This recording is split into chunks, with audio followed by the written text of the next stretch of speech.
Salam sejahtera Malaysia, terima kasih kerana menonton video-video dalam channel ini. Sebelum kita mula, jangan lupa untuk tekan tombol subscribe, share, like, dan komen. Let's go! Salam sejahtera dan selamat petang kepada semua pendengar berita panas hari ini. PM, Menteri Terbabit Rasuah, salah guna kuasa akan dipecat serta merta. Berita penuh. Mana-mana menteri di dalam kerajaan perpaduan yang didapati terlibat dengan budaya rasuah atau salah guna kuasa akan dipecat serta merta, kata Perdana Menteri Datuk Seri Anwar Ibrahim. Anwar menegaskan beliau tidak akan bertolak ansur sekiranya budaya itu wujud dalam kerajaan pimpinannya. Saya sudah beritahu kepada rakan-rakan jemaah menteri yang saya pilih. Yang pertama, untuk soal taat kelola maknanya tiada rasuah. Saya juga sudah bercakap dengan ketua-ketua parti komponen kalau ada semasa pentadbiran saya sebagai Perdana Menteri kes seperti ini rasuah, saya minta pecat mandat sebagai menteri serta merta, katanya ketika berucap pada program pertemuan Mahabah Perdana Menteri bersama ulama Asatizah di Putrajaya hari ini. Menurutnya, peringatan itu bukan bersifat politik, sebaliknya merupakan keyakinan beliau untuk membebaskan negara daripada rasuah. Anwar mengingatkan setiap ahli politik untuk membuktikan arena politik bukan platform bagi menunjukkan kekayaan serta kehebatan kuasa yang hanya akan menyebabkan pertikaian kewibawaan agama Islam. Saya mahu buktikan ada anak Melayu gunakan kuasanya untuk membela Islam. Saya mahu buktikan ada anak Melayu guna prinsip rahmah dan keadilan untuk ditegakkan di Malaysia. Kita kena sentiasa waspada agar perpecahan dapat dielakkan, katanya. Dalam pada itu, Anwar berkata beliau juga akan memastikan badan-badan seperti Jabatan Peguam Negara dan Suruhanjaya Pencegahan Rasuah Malaysia SPRM sentiasa telus dalam menjalankan tugas. Selain, tiada siapa boleh terlepas daripada hukuman yang diputuskan mahkamah.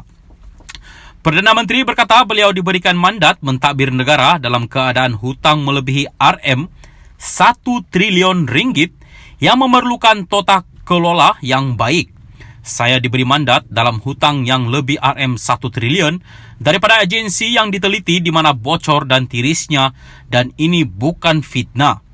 Saya kerja kuat, teliti fail-fail dan beberapa projek kita tangguhkan. Teliti semula atau batalkan, kalau ingin belanja kita kena teliti, ini soal takbir urus, katanya. Justru katanya seolah mengurus negara harus dilaksanakan dengan ketertiban dan mengikut peraturan yang betul. Saya ingat umpamanya diluluskan dengan spontan projek tebatan banjir dan syarikat-syarikat dipertikai tidak dijawab. Saya minta ditangguhkan dan diteliti semula. Saya akan ke Kementerian Keuangan esok untuk teliti perkara itu, katanya, menambah isu kelulusan projek tebatan banjir itu benar dan bukannya fitnah. Pada 6 Disember lepas, Anwar yang juga Menteri Keuangan mengarahkan kelulusan muktahir projek tebatan banjir berjumlah RM6 bilion ringgit daripada keseluruhan peruntukan sebanyak RM15 bilion ringgit yang dilaksanakan melalui rundingan terus tanpa proses tender supaya diteliti semula. Sementara itu, beliau mahukan peranan institusi Islam tradisional seperti Mahad, Tahfiz dan pondok terus diperkasakan sebagai benteng pertahanan negara. Pesantren dan pondok kena dihidupkan semula supaya jadi benteng pertahanan, bukan pusat timbulkan kekacauan, kegalauan atau kekeliruan pemikiran, katanya. Berita ini dipetik daripada Malaysia Kini. Salam sejahtera dan selamat pagi. Berita seterusnya. Bersatu Sabah belum terkubur. Ronald Kiandi masih pemimpin parti. Berita penuh. Ahli Parlimen Beluran Datuk Seri Ronald Kiandi menjelaskan kekal bersama Bersatu di Sabah walaupun kepimpinan negeri itu tidak bertindak keluar parti hari ini. Memetik laporan The Star, Ronald yang juga naib Presiden Bersatu memberitahu tidak dijemput dan dimaklumkan mengenai perjumpaan yang mendorong kepada keputusan itu pada Jumaat malam. Saya difahamkan terdapat perjumpaan pada Jumaat 9 Disember malam apabila keputusan meninggalkan parti dibuat. Saya tidak dimaklum dan dijemput. Oleh itu, saya masih lagi ketua Bersatu Bahagian Beluran dan masih lagi bersama Bersatu Sabah, katanya.